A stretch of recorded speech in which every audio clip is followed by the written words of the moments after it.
Greetings, shalom, peace be upon you. Welcome back to the broadcast.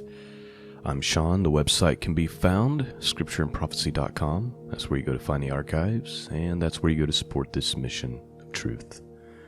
Today we're looking at this week's Torah portion, which happens to be Exodus chapter 13, starting with verse 17, going through chapter 17, verse 16. Let me give you the portion summary real quick. The 16th reading from the Torah is named Beshalach, which means when he sent. The title comes from the first verse of the verse, comes from the first verse of the reading, which can be literally translated to say, "And it happened when Pharaoh sent out the people." The reading tells the adventures of the Israelites as they leave Egypt, cross the Red Sea, receive miraculous provision in the wilderness, and face their very first battle.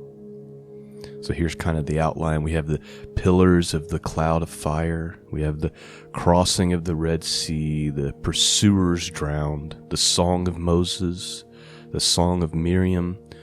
We have the bitter water made sweet, bread from heaven, water comes from a rock, and then Amalek, which happens to be a descendant of Esau. That nation, the Amalekites, they attack Israel, but Israel prevails. So that is what is on the table for this morning. I'm going to do my best not to drag this podcast episode out too long, but I do have a couple of points that I want to try to make, a couple of things I want to try to point out. So we'll see how it goes. I'm kind of looking through this New American Standard Bible, and so I'm going to read from that today. That's part of my research on this translation. And so if it sounds a little different than the KJV, that's why. But I've already read through it and compared it to the KVG, so we're not going to be missing anything or having any issues. All right. With that said, let's go ahead and get started. Starting with verse 17 in chapter 13. Now, when Pharaoh had let the people go, God did not lead them by the way of the land of the Philistines, even though it was near. For God said the people might change their minds when they see war and return to Egypt. Please note, I'm going to make a point right out of the gate. Sometimes what seems to be the most obvious way in our lives, and God's putting up blockers, and you're like, I don't understand. Why won't God help me with this thing? Why won't God let me go down this path? It's a good thing. It makes sense. It's logical. Sometimes it's because God knows that it's going to end up not being a good thing for you, even though it's the most obvious thing or the most logical step as far as human understanding is concerned. In this aspect, listen, it says that God did not let the Philistines or let the Israelites go the way of the Philistines, even though it was closer, because he knew that the people would struggle and weren't ready to deal with any type of conflict at that moment, which is what would happen if they went the way of the Philistines. Verse 18.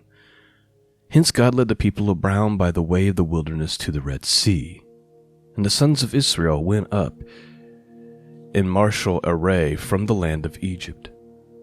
Moses took the bones of Joseph with him, for he had made the sons of Israel solemnly swear, saying, God will surely take care of you, and you shall carry my bones from here with you. Then they set out from Succoth and camped in Etham, on the edge of the wilderness.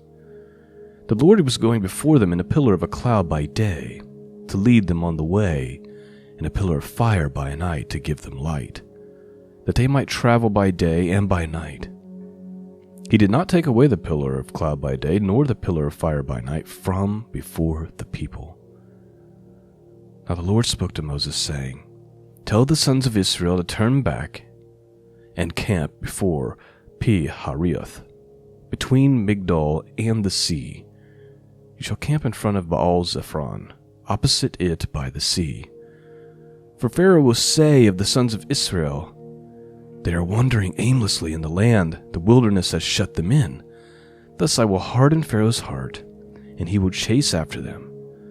And I will be honored through Pharaoh and all his army, and the Egyptians will know that I am the Lord. And they did so. And when the king of Egypt was told that the people had fled, Pharaoh and his servants had a change of heart toward the people, and they said, What is this we have done, that we have let Israel go from serving us? So he made his chariot ready, and he took his people with him. And he took 600 select chariots, and all other chariots of Egypt, with officers over them. The Lord hardened the heart of Pharaoh, king of Egypt, and he chased after the sons of Israel, as the sons of Israel were going out boldly.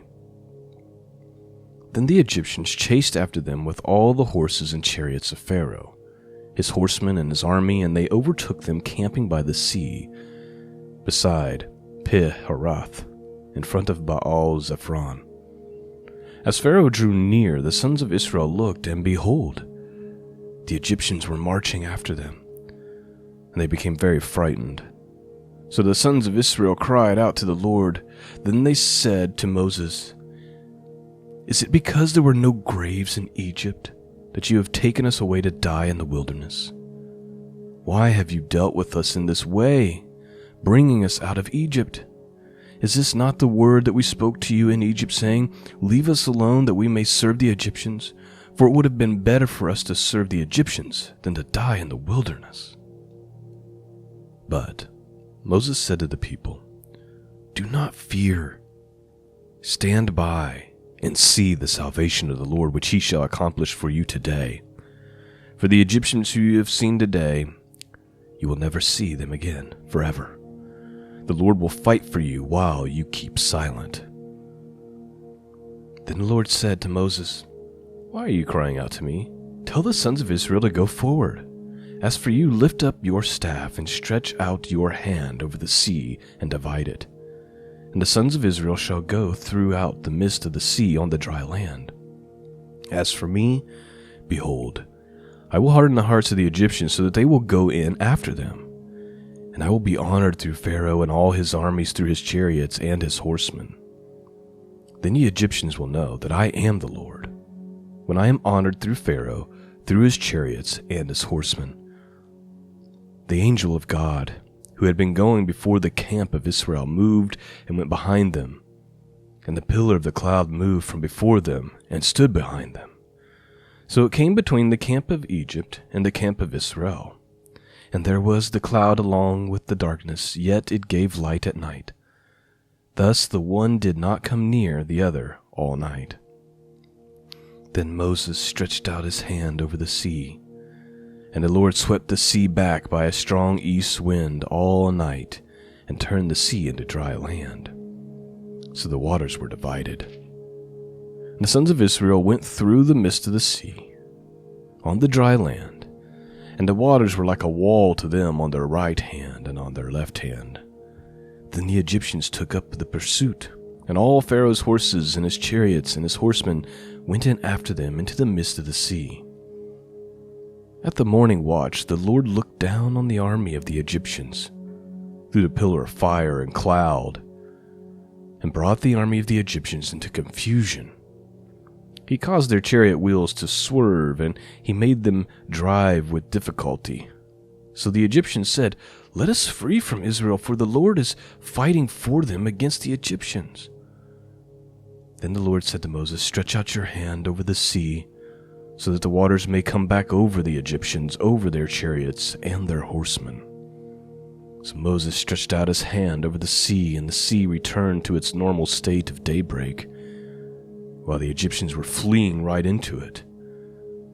Then the Lord overthrew the Egyptians in the midst of the sea. The waters returned and covered the chariots and the horsemen, even Pharaoh's entire army that had gone into the sea after them. Not even one of them remained.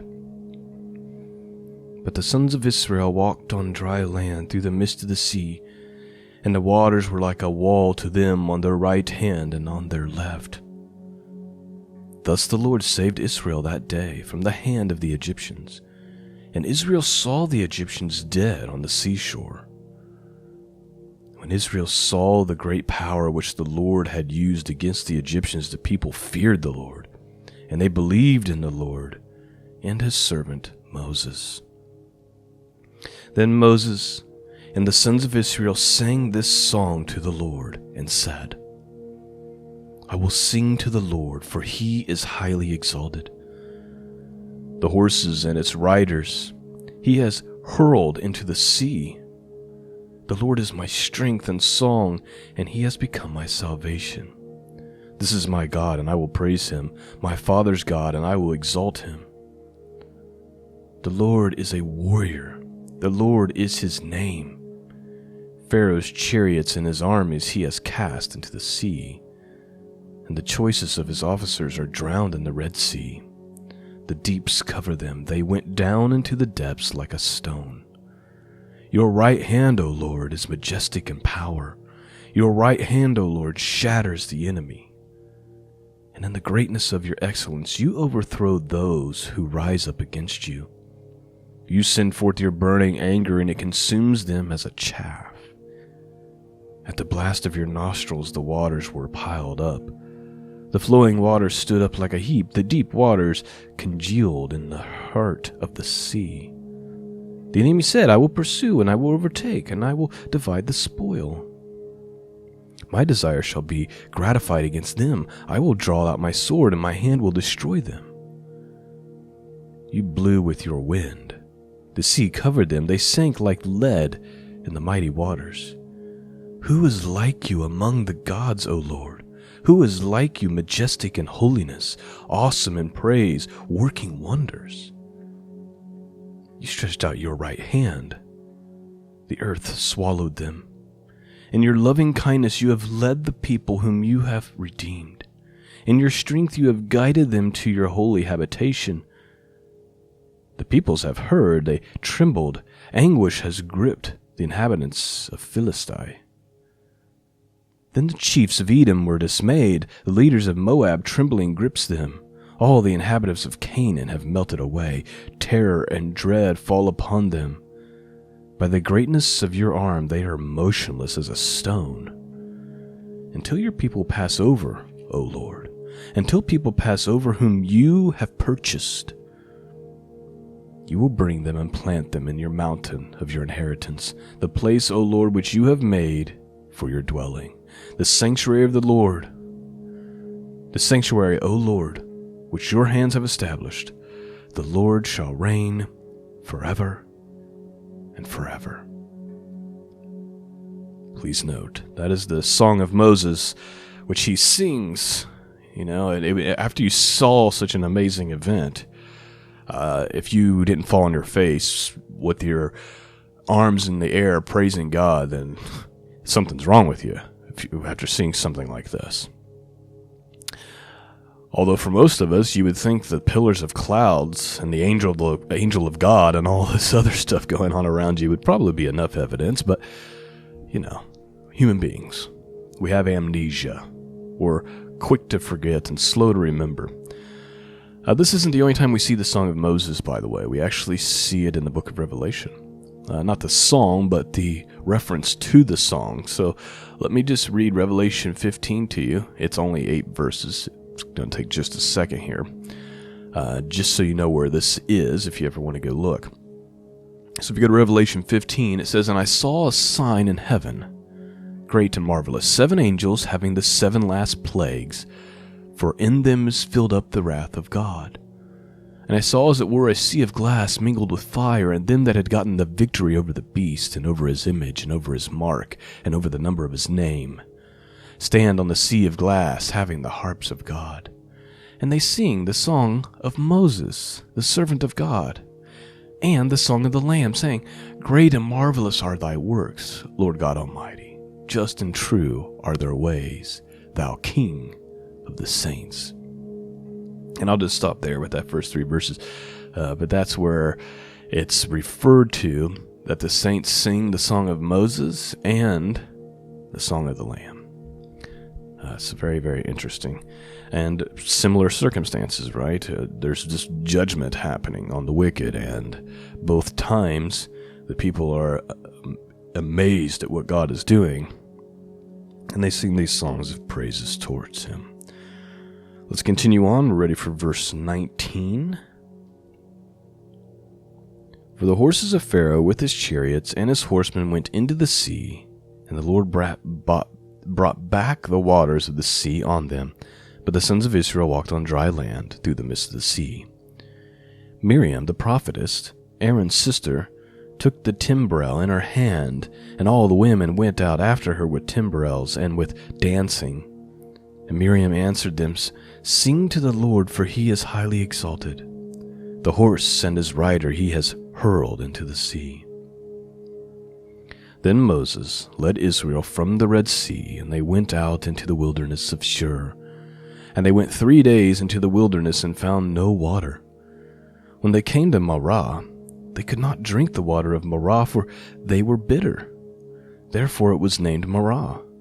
So the people grumbled at Moses, saying, What shall we drink? Then he cried out to the Lord, and the Lord showed him a tree, and he threw it into the waters, and the waters became sweet. There he made for them a statute and a regulation, and there he attested them. And he said, If you will give earnest heed to the voice of the Lord your God, and do what is right in his sight, and give ear to his commandments, and keep all of his statutes, I will put none of these diseases on you which I have put on the Egyptians. For I, the Lord, am your healer.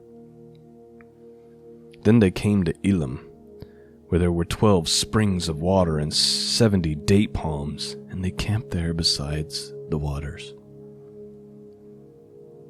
Chapter 16.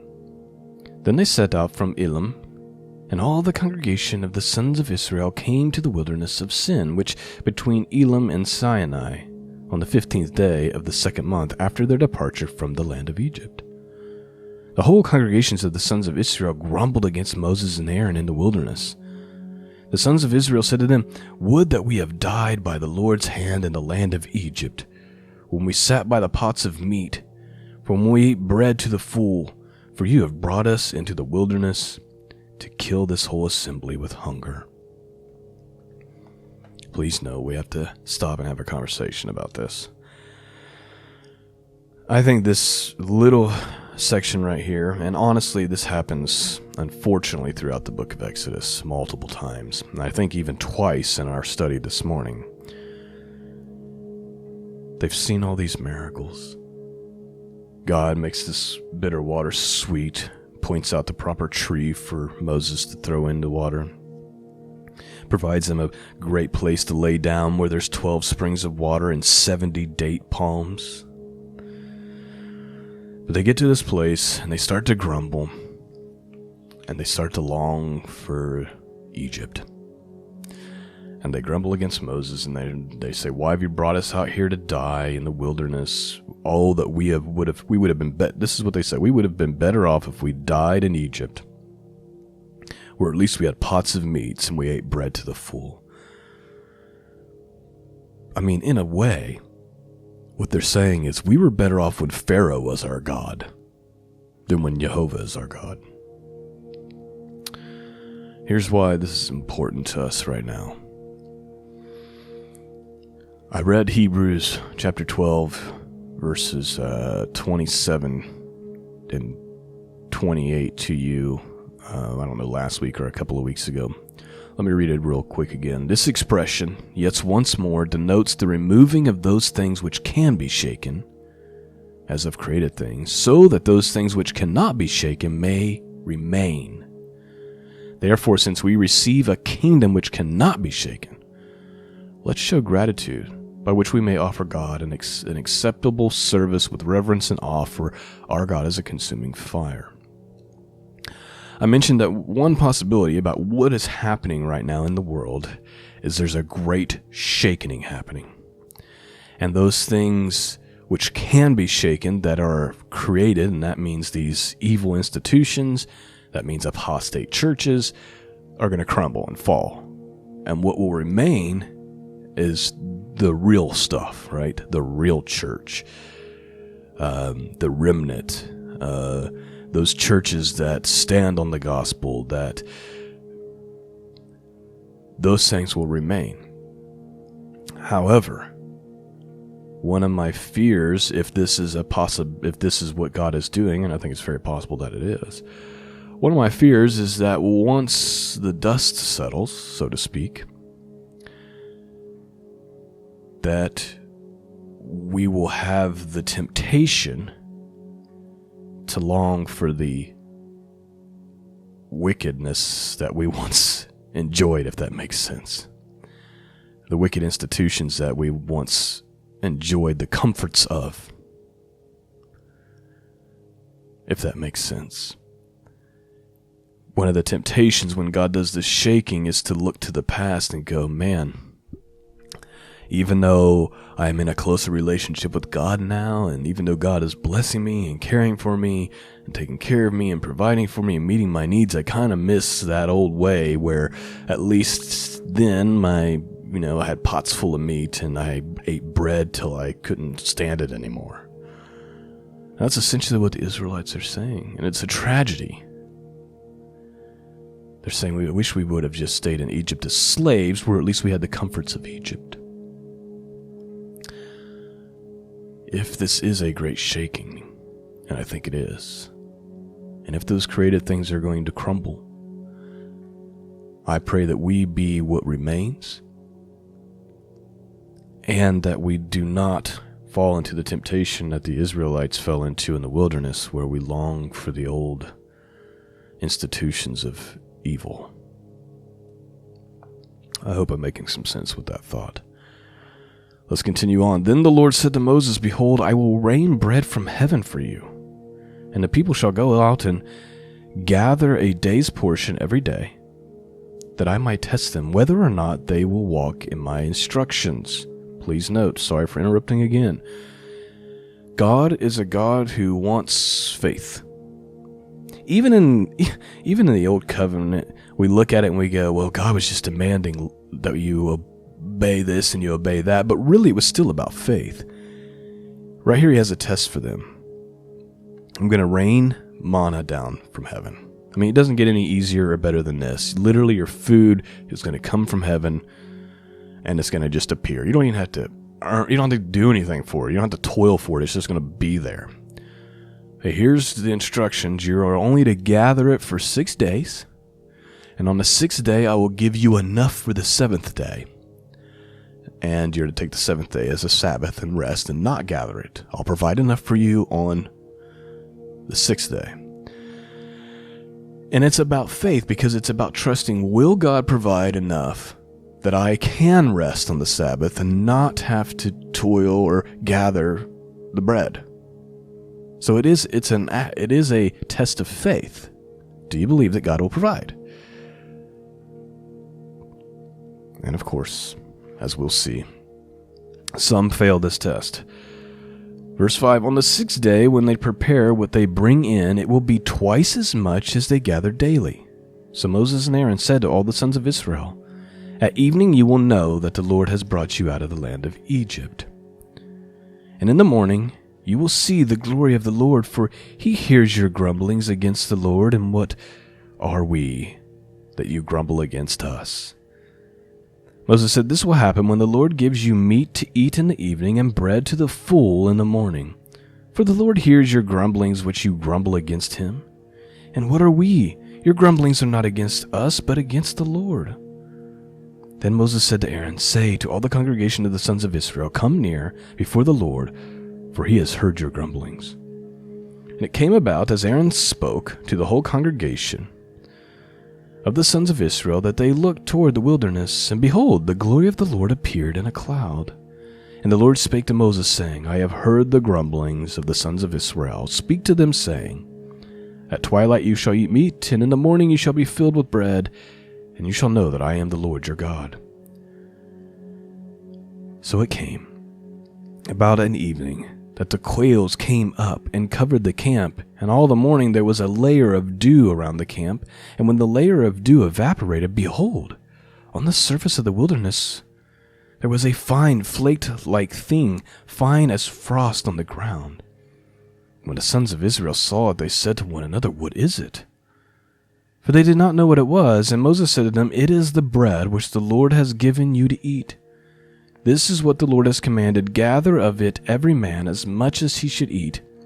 You shall take an omer apiece according to the number of persons each of you has in his tent." The sons of Israel did so, and some gathered much and some gathered little. And when they measured it with an omer, he who had gathered much had no excess, and he who had gathered little had no lack. Every man gathered as much as he should eat. And Moses said to them, "Let no man leave any of it until morning." But they did not listen to Moses, and some left part of it until morning. And it bred worms and became foul, and Moses was angry with them. They gathered it in the morning by morning, and every man as much as he should eat. But when the sun grew hot, it would melt. Verse 22. Now, on the 6th day they gathered twice as much bread, 2 omers for each one. When all the leaders of the congregation came and told Moses, then he said to them, "This is what the Lord meant. Tomorrow is the Sabbath observance, a holy Sabbath to the Lord. Bake what you will bake, and boil what you will boil, and all that is left over put aside to be kept until morning." So they put it aside until morning, as Moses had ordered. It did not become foul, nor was there any worm in it. All right, so please note, this is what God wants them to entrust. If you gather the first 5 days of the week, don't leave any left over, because by morning it's going to turn foul and have worms. On the 6th day, gather twice as much. Boil it, cook it, do whatever you have. So you're gathering for the 6th day and the 7th day. But when the morning comes on the 7th day, it will not have turned foul. Right? It's about faith. It's about believing that God will do and provide as he said. Verse 25, and Moses said, "Eat it today, for today is the Sabbath to the Lord. Today you will not find it in the field. 6 days you shall gather it, but on the 7th day, the Sabbath, there will be none." And it came about on the 7th day that some of the people went out to gather, but they found none. Then the Lord said to Moses, "How long do you refuse to keep my commandments and my instructions? See, the Lord has given you the Sabbath, therefore he gives you bread for 2 days, and on the 6th day, remain every man in his place. Let no man go out of his place on the 7th day." So the people rested on the 7th day. The house of Israel named it Manna, and it was like a coriander seed, white, and its taste was like wafers with honey. Then Moses said, "This is what the Lord has commanded. Let the omer full of it be kept throughout your generations, that they may see the bread that I fed you in the wilderness when I brought you out of the land of Egypt." And Moses said to Aaron, "Take a jar, and put an omer full of manna in it, and place it before the Lord to be kept throughout your generations." As the Lord commanded Moses, so Aaron placed it before a testimony to be kept. The sons of Israel ate the manna 40 years, until they came into the inhabited land. They ate the manna until they came to the border of the land of Canaan. Now an omer is 1/10 of an ephah. Chapter 17. 17 more verses. Then all the congregation of the sons of Israel journeyed by stages from the wilderness of Sin according to the command of the Lord, and camped at Rephidim. And there was no water for the people to drink. Therefore people quarreled with Moses and said, "Give us water, that we may drink." And Moses said to them, "Why do you quarrel with me? Why do you test the Lord?" But the people thirsted there for water, and they grumbled against Moses and said, "Why now have you brought us up from Egypt to kill us, and our children, and our livestock with thirst?" So Moses cried out to the Lord, saying, "What shall I do with this people? A little more, and they will stone me." Then the Lord said to Moses, "Pass before the people, and take with you some of the elders of Israel, and take in your hand your staff, with which you struck the Nile, and go. Behold, I will stand before you there on a rock at Horeb, and you will strike the rock, and water will come out of it, and the people may drink." And Moses did so in the sight of the elders of Israel, and he named the place Massah and Meribah, because of the quarrel of the sons of Israel, and because they tested the Lord, saying, "Is this the Lord? Is the Lord among us or not?" Then Amalek came and fought against Israel at Rephidim. Please note, Amalek was the grandson of Esau, and so that's where the Amalekites come from that are now attacking Israel. And this is important to note because, as we're going to see, God completely wipes them from the face of the earth. And it goes back, really, to the old prophecy, Jacob I loved, Esau I hated. Continue on. Verse 9. So Moses said to Joshua, choose men for us to go out to fight against Amalek. Tomorrow I will station myself on the top of the hill with the staff of God in my hand. And Joshua did as Moses told him and fought against Amalek, and Moses and Aaron and Hur went up to the top of the hill. So it came about when Moses held his hand up that Israel prevailed, and when he would let his hand down, Amalek prevailed. But Moses' hands were heavy. Then they took a stone and they put it under him and sat on it, and Aaron and Hur supported his hands, one on one side and one on the other. Thus his hands were steady until the sun set. So Joshua overwhelmed Amalek and the people with the edge of the sword. Then the Lord said to Moses, write this in a book as a memorial, and recite it to Joshua that I will utterly blot out the memory of Amalek from under heaven. Moses built an altar and named it, The Lord is my banner. And he said, the Lord has sworn, the Lord will war against Amalek from generation to generation. And that is the end of our portion study for this morning. And I pray that you've been blessed, that this has given you some things to think about, and as usual, I pray that it's pierced your hearts and has caused you to draw closer to God. It is, like I said, it is my great privilege to do this, and it's an amazing blessing to be provided a work like this from God, and to be able to do it, and for people to benefit from it, and to be blessed by it. And I'm just super, super grateful for all of you, for your prayers, for the financial support that comes through. All of it is far beyond what I deserve. So thank you for listening, and thank you for your blessings. That's all I have for you. Peace and grace be with you all, and until next time, God bless.